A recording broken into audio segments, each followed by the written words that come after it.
Mengingat pandemi COVID-19 di Kabupaten Lebong semakin meningkat, maka dari Dinas Pendidikan dan Kebudayaan Kabupaten Lebong menanggapi tentang proses belajar mengajar yang ada di Kabupaten Lebong, baik dari tingkat PAUD, TK, SD, SMP.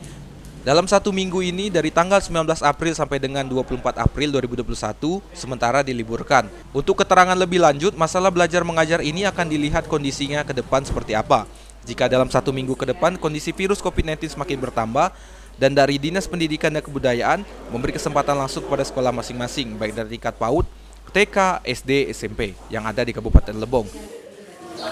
Anak sekolah, yaitu dari SD, SMP, itu hari ini mulai hari ini sampai Sabtu besok libur.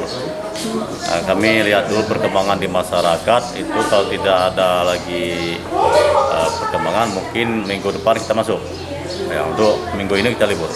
Dinas Pendidikan dan Kebudayaan Kabupaten Lebong berharap untuk penanganan virus COVID-19 ini akan segera memutus mata rantai agar untuk proses belajar mengajar di tingkat PAUD, TK, SD, dan SMP mampu berjalan seperti biasanya.